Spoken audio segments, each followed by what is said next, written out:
முதல்ல மஷ்ரூமில் பார்த்தீங்கன்னா இயற்கையாகவே 2 முக்கியமான வேதிப்பொருள் ஆன்டி ஆக்சிடென்ட் அதிக அளவில் இருக்குது. அது என்னென்னா, ஒன்று எர்கோதியோனின் அப்படின்னு சொல்லுவாங்க, 2வது குளுட்டாத்தியோன்.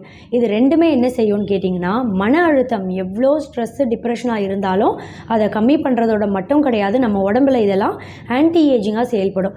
ஆன்டி ஏஜிங் அப்படின்றது சரும சுருக்கங்கள் சீக்கிரமே வர்றதை தாமதப்படுத்திடும். இப்போ பார்த்தீங்கன்னா ஒரு சிலருக்கு 30-35 வயதுக்கே அளவுக்கு அதிகமான சரும சுருக்கங்கள் தென்படும் இல்லையா? இந்த சரும சுருக்கங்கள் சீக்கிரமே வர்றதை தாமதப்படுத்தி இளமை தோற்றத்தை நீடிக்க செய்யும். ஸ்கின் எப்போவுமே யங்காக ரொம்ப சாஃப்டாக பிரகாசமாக பளபளப்பாக தென்படுறதுக்கு கண்டிப்பாக மஷ்ரூமில் இருக்கக்கூடிய இந்த 2 வேதிப்பொருட்களும் ரொம்ப ரொம்ப உதவியாக இருக்கும். இதோட மட்டும் கிடையாது, இந்த காளானில் இன்னொரு முக்கியமான ஊட்டச்சத்து வைட்டமின் B6 அப்படின்னு சொல்லுவாங்க. இந்த வைட்டமின் B6 அப்படின்ற முக்கியமான சத்து மூளை உறுப்பை ரொம்ப சுறுசுறுப்பாக ஆரோக்கியமாக செயல்பட வைக்கும். மூளைக்கு ரத்த ஓட்டத்தை சீரான முறையில் கொண்டு போய் சேர்க்கும். இதனால் பார்த்தீங்கன்னா ஞாபகம்